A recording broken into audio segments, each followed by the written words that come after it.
Hello everyone, welcome my YouTube channel TCN DIWAS मा तपाईलाई म स्वागत गर्न चाहन्छु। म आज तपाईलाई विशेष गरी चाहिँ कम्प्युटर भनेको के हो, कम्प्युटर भित्र रहेको मदरबोर्डको बारेमा, जुन मदरबोर्ड रहेको छ त्यो मदरबोर्ड भित्रका रहेका मेन कम्पोनेन्टको बारेमा तपाईलाई म जानकारी दिन गइरहेको छु। जुन जानकारी दिनुभन्दा पहिला प्लिज मेरो युट्युब च्यानललाई सब्स्क्राइब गरिदिनु होला र सँगै भएको बेल आइकनलाई पनि दबाइदिनु होला र तपाईलाई आगामी आउने दिनहरुमा पनि कम्प्युटर सम्बन्धी रिलेटेड भिडियोहरु तपाईको माझमा उपस्थित गराउने नै छु। त्यो सम्बन्धी म सबैभन्दा पहिला कुराकानी गर्नुभन्दा पहिला त्यो चाहिँ मदरबोर्ड माथि रहेका मेन चाहिँ मुख्य पार्टहरु जुन कम्पोनेन्ट छ त्यो बारेमा चाहिँ जानकारी दिनुभन्दा पहिला म तपाईको माझमा कम्प्युटर भनेको के हो भन्ने विषयमा म जानकारी दिन गइरहेको छु। यो कम्प्युटर भन्ने एक इलेक्ट्रोनिक उपकरण हो जुन चाहिँ सूचना वा डाटाहरुको प्रबन्धन गर्दछ। योसँग के हुन्छ त भन्दाखेरि जुन जति पनि डाटाहरु छ त्यसलाई भण्डार गर्ने क्षमता हुन्छ र एउटा चाहिँ कम्प्युटर एउटा चाहिँ के हो त प्रोग्रामेबल यन्त्र पनि भन्ने गरिन्छ। यसलाई चाहिँ कम्प्युटर शब्द चाहिँ ल्याटिन शब्दबाट चाहिँ उत्पन्न भयो। कम्प्युटर ल्याटिन शब्दको एउटा कम्प्युटरबाट चाहिँ आएको हो, जसको अर्थ चाहिँ के हुन्छ भन्दाखेरि गणना गर्नु हो भन्ने चाहिँ यसलाई भनिएको छ। र यसलाई नेपालीको अर्थमा लिने हो भने नेपालीमा चाहिँ यसलाई सुसंख्या पनि भन्ने गरिन्छ। यो यन्त्रको बनावट लगातार र चाहिँ स्वचालित भई चाहिँ गणितीय अथवा त तार्किक चाहिँ जति पनि चाहिँ हामी चाहिँ अङ्कहरुको चाहिँ कार्य गर्न थाल्छ वा कार्य यसलाई पूरा गर्ने चाहिँ यसले के गर्छ त भन्दाखेरि काम गर्ने चाहिँ गर्छ। निश्चित निर्देशन अनुसार चाहिँ कार्य सम्पादन गरी चाहिँ नतिजा प्रस्तुत गर्ने चाहिँ मानव निर्मित एउटा के हो त भन्दाखेरि इलेक्ट्रोनिक एउटा डिभाइस हो र जुन चाहिँ एउटा चाहिँ विद्युतीय चाहिँ साधन पनि भन्ने गरिन्छ। एउटा यसलाई आजभन्दा करिब जति 60-70 वर्ष पहिले चाहिँ हिसाब गर्ने चाहिँ यन्त्रलाई कम्प्युटर भन्न थालिएको थियो र सुरुमा चाहिँ के हो भन्दाखेरि कम्प्युटर भन्नाले चाहिँ एउटा चाहिँ साधारण हिसाबले के गर्थ्यो भन्दाखेरि हामी चाहिँ साधारण हिसाब गर्ने र विद्युतीय यन्त्र चाहिँ भन्ने बुझिन्थ्यो र साधारण हिसाब गर्ने भन्ने बुझिन्थ्यो। यसलाई विशेष गरी चाहिँ तर चाहिँ आज कम्प्युटर जुनसुकै पनि काम गर्न सक्ने एउटा शक्तिशाली साधनको बन्न पुगेको छ र विकासको चाहिँ को लागि पनि हरेक क्षेत्रमा चाहिँ कम्प्युटरको चाहिँ प्रयोग हुन थालेको छ र कुनै पनि क्रमाङ्कहरुको चाहिँ कार्यलाई चाहिँ चाहे जति पनि परिवर्तन गरेर चाहिँ कम्प्युटरलाई एक भन्दा धेरै समस्याहरु समाधान गर्न सक्ने योसँग क्षमता हुन्छ। विशेष गरी कम्प्युटरलाई दुईवटा चाहिँ तत्त्वहरु मिलेर बनेको हुन्छ। यति हुन् चाहिँ जसलाई दुईटा तत्त्व के हुन् भन्दाखेरि कम्प्युटर हार्डवेयर र एउटा कम्प्युटर सफ्टवेयर। यी दुईटा कम्प्युटर हार्डवेयर र सफ्टवेयर मिलेर चाहिँ एउटा के भन्दाखेरि एउटा पूर्ण चाहिँ इलेक्ट्रोनिक एउटा डिभाइस बनेको हुन्छ। अब म चाहिँ के त भन्दाखेरि कम्प्युटर भित्र रहेको मदरबोर्डको बारेमा म तपाईलाई जानकारी दिन गइरहेको छु। मदरबोर्ड भनेको के हो र मदरबोर्ड भित्र रहेका महत्त्वपूर्ण इम्पोर्टेन्ट कम्पोनेन्टको बारेमा म तपाईलाई जानकारी दिन गइरहेको छु। सर्वप्रथम त म मदरबोर्ड भनेको के हो भन्ने विषयमा तपाईलाई जानकारी दिन गइरहेको छु। यो एउटा चाहिँ प्रिन्ट गरिएको चाहिँ इलेक्ट्रोनिक सर्किट बोर्ड पनि भन्ने गरिन्छ यसलाई र यसलाई चाहिँ मुख्य चाहिँ बोर्ड वा सिस्टम बोर्ड पनि भनिन्छ। र कम्प्युटरको सम्पूर्ण भाग चाहिँ पावर सप्लाई, CPU, त्यसपछि CPU फ्यान, कनेक्टर फर्दर चाहिँ यो चाहिँ जति पनि पेरिफेरल्स छन्, सिमोस ब्याट्रीहरु, PCIहरु, south bridge, north bridge, AGB स्लटहरु, PCI स्लटहरु जति पनि छन् यसलाई चाहिँ के गर्छ भन्दा एक आपसमा जडान गरेर चाहिँ यस के गरेको हुन्छ त भन्दा राखेको हुन्छ। यो एउटा प्लास्टिकको पातामा चाहिँ एल्युमिनियम र तामाको चाहिँ जुन पत्र हुन्छ त्यो तामाको एउटा लेयरद्वारा चाहिँ सबै चिप्सहरुलाई के त जोड्नको लागि लाखौं सानो चिप्स चाहिँ पोर्टहरुलाई चाहिँ बनाएको एउटा सर्किट बोर्ड हो। यो एउटा भन्नुपर्दा सर्किट बोर्ड हो। त्यसकारण यो संयोगको चाहिँ भित्र भएका साना क्यापेसिटरहरु चाहिँ ट्रान्जिस्टरहरु, रेजिस्टेन्टहरु, त्यसै गरी चाहिँ विभिन्न किसिमका यसमा साना बोर्डहरु चाहिँ यसमा के गरेको हुन्छ जडान गरेको हुन्छ। अब चाहिँ मदरबोर्ड भित्र चाहिँ महत्त्वपूर्ण कम्पोनेन्ट्सको बारेमा जानकारी दिउँ त है। सबैभन्दा पहिला चाहिँ एउटा कम्पोनेन्ट्स के छ त भन्दाखेरि पावर सप्लाई भने के हो त भन्दाखेरि कुनै पनि कम्प्युटरको चलाउनुको लागि चाहिँ सबैभन्दा चाहिँ महत्त्वपूर्ण कुरा के हुन्छ त भन्दाखेरि एउटा पावर सप्लाई हुन्छ। जब यसलाई पावर नै दिदैन मदरबोर्डलाई भने कुनै पनि कम्प्युटर चाहिँ के त भन्दाखेरि कम्प्युटर अन हुने कुरै चाहिँ हुँदै भएन। त्यसकारण चाहिँ महत्त्वपूर्ण चाहिँ पावर सप्लाईको काम हुन्छ। र पावर सप्लाई भनेको के हो त भन्दाखेरि जुन चाहिँ एउटा 20 पिनको हुन्छ र एउटा 24 पिन हुन्छ।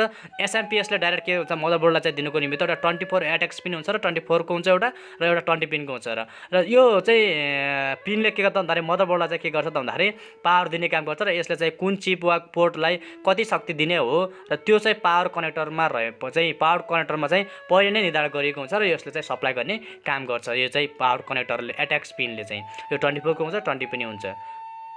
र अर्को रहेको छ चाहिँ बायोस चिप र सिमोस ब्याट्री। बायोस चिप भन्नाले के त भन्दाखेरि चिपले चाहिँ अपरेटिङ सिस्टमको बुट प्रक्रियाको सुरुवात गर्ने गर्दछ र जसले चाहिँ कुनै पनि चाहिँ विन्डोजहरु राख्नु पर्यो भने चाहिँ बायोस चाहिँ यदि बुट भएन भनेपछि त्यसको विन्डोजहरु के त भन्दाखेरि इन्स्टल हुँदैन। त्यसैले अपरेटिङ सिस्टम राख्नु पर्यो भने बायोसको महत्त्वपूर्ण काम हुन्छ। र अर्को चाहिँ अब यो सिमोस ब्याट्री छ। सिमोस ब्याट्रीले के गर्छ भन्दाखेरि निरन्तर शक्ति चाहिँ कसले प्राप्त गर्दा जसै यो बुट गर्ने प्रक्रिया जुन सुरु गर्नको निमित्त बुट हुनुको निमित्त चाहिँ अतिरिक्त अतिरिक्त चाहिँ शक्ति कसले प्रदान गर्छ त भन्दाखेरि यो चाहिँ सीमा हाउस ब्याट्रीले गर्छ। यो शक्ति चाहिँ दिने काम चाहिँ कसले गर्छ त भन्दाखेरि जो बायोसलाई शक्ति दिने काम कसले गर्छ, सीमा हाउस ब्याट्रीले गर्ने गर्छ। र यस कारणले गर्दाखेरि सीमा हाउस ब्याट्रीलाई चाहिँ बायोस ब्याट्री पनि भन्ने गरिन्छ। र यस ब्याट्रीको थप काम के हुन्छ भन्दाखेरि सीमा हाउस ब्याट्रीको थप काम के हुन्छ त भन्दाखेरि र यसलाई मिति भयो, समय भयो, यसले के भन्दाखेरि चाहिँ के भन्दाखेरि एउटा चलायमान एउटा चाहिँ ठिक समय दिने काम गर्छ। र यदि मिति ठिक समय हामीले चाहिँ यसलाई चाहिँ बारम्बार चाहिँ के गर्नु पर्दैन, मिलाउनु पर्दैन, यसले अटोमेटिक दिने काम गर्छ। र अर्को काम के गर्छ भन्दाखेरि जुन मास्टर जो पासवर्ड हुन्छ त्यो रिसेट गर्ने काम पनि गर्नेलाई कसले काम गर्छ त भन्दाखेरि सीमा हाउस ब्याट्रीले गर्ने गर्छ। हामीले कुनै पनि पासवर्डहरू रिसेट गर्नु पर्यो भने सीमा हाउस ब्याट्रीको त्यसमा के हुन्छ भूमिका हुन्छ। यसपछि रहेको छ प्रोसेसर सर्किट भन्छ। यसमा चाहिँ कम्प्युटरको प्रोसेसर स्थापित गर्नको लागि राखिएको हुन्छ। यो प्रोसेसर कम्प्युटरको मस्तिष्क जस्तै हो। यो मानवको मस्तिष्क र कम्प्युटरको मस्तिष्क भनेको नै के हो त भन्दाखेरि प्रोसेसर हो। CPU भन्छ, सेन्ट्रल प्रोसेसिङ युनिट भन्ने गरिन्छ इङ्ग्लिसमा। त्यसैले यो केन्द्रमा राखिएको हुन्छ। र यो प्रोसेसर जहिले पनि के गर्छ त भन्दाखेरि हाम्रो जति पनि चाहिँ यो चाहिँ जसरी हाम्रो चाहिँ दिमाग हाम्रो चाहिँ चलायमान हुन्छ त्यसरी नै के हो त भन्दाखेरि एउटा चाहिँ कम्प्युटरको दिमाग के हो त भन्दाखेरि यो CPUले काम गर्ने गर्छ। यसपछि रहेको छ मेमोरी स्लट यानी कि ऱ्याम स्लट, ऱ्याम स्लट भन्छ जसलाई। ऱ्याम स्लटको बारेमा हामी जानकारी दिने गइरहेको छु म। प्रत्येक कम्प्युटरको चाहिँ मदरबोर्डमा चाहिँ फरक मेमोरी चाहिँ स्लटहरू हुन्छन्, जुन कि DDR1 हुन्छ, कोही DDR2 हुन्छ, DDR3 हुन्छ, DDR4 हुन्छ। यो के भन्दाखेरि एउटा चाहिँ ऱ्याम स्लटहरूमा हुने एउटा चाहिँ फाइदाहरू हो। अहिलेको लेटेस्ट बोर्डहरूमा चाहिँ DDR4 चाहिँ ऱ्याम भएको 1.2 भोल्टेज भएको चाहिँ मदरबोर्डमा चाहिँ एउटा ऱ्याम स्लटहरू आउने गरेको छ। जुन चाहिँ मदरबोर्डको चाहिँ जहिले पनि यता हेर्न सक्नुहुन्छ दाहिने छेउमा चाहिँ रहेको हुन्छ। र यदि तपाईँ नयाँ मदरबोर्ड लिन जाँदै हुनुहुन्छ भने जाँच गर्नुहोस् कि कुन मदरबोर्डको स्लट राखिएको छ भने चाहिँ कुन मदरबोर्डको कुन त्यहाँ भोल्टेज लेखेको हुन्छ त्यो चाहिँ 1.2 भोल्टेज, 1.35 भोल्टेज यानि कि 1.8 भोल्टेज, अनि 3.5 भोल्टेज, अनि यस्तो भोल्टेजहरू लेखेको हुन्छ। त्यो भोल्टेज अनुसार हेरेर चाहिँ के भन्दा DDR1 DDR2 भनेर चाहिँ के भन्दाखेरि ऱ्याम चाहिँ छुट्याउने गरिन्छ।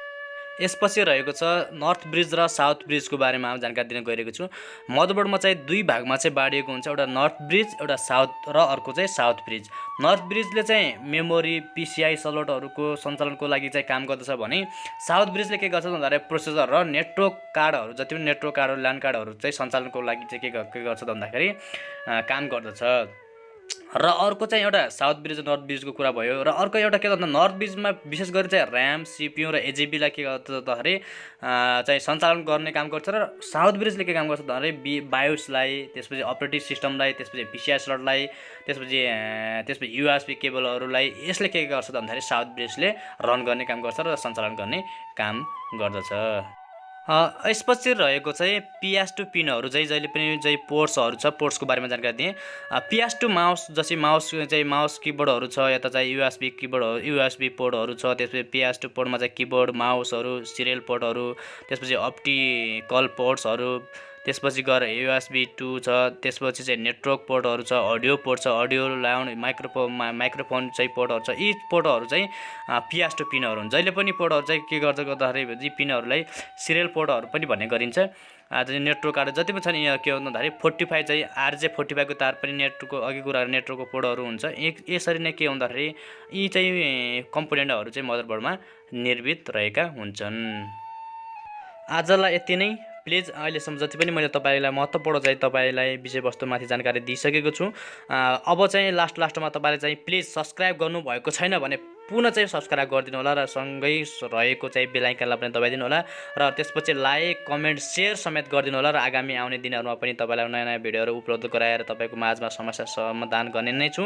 त्यसकारण प्लिज सक्दो सेयर गरिदिनु होला, सक्दो चाहिँ तपाईँले के त सब्सक्राइब गरिदिनु होला। यदि सब्सक्राइब गर्नुभएको छैन भने तपाईँलाई पाप लाग्नेछ, तपाईँलाई चाहिँ के भन्दाखेरि सराप्ने हालमा छु। त्यसकारण प्लिज सब्सक्राइब चाहिँ गर्न चाहिँ नभुल्नु होला।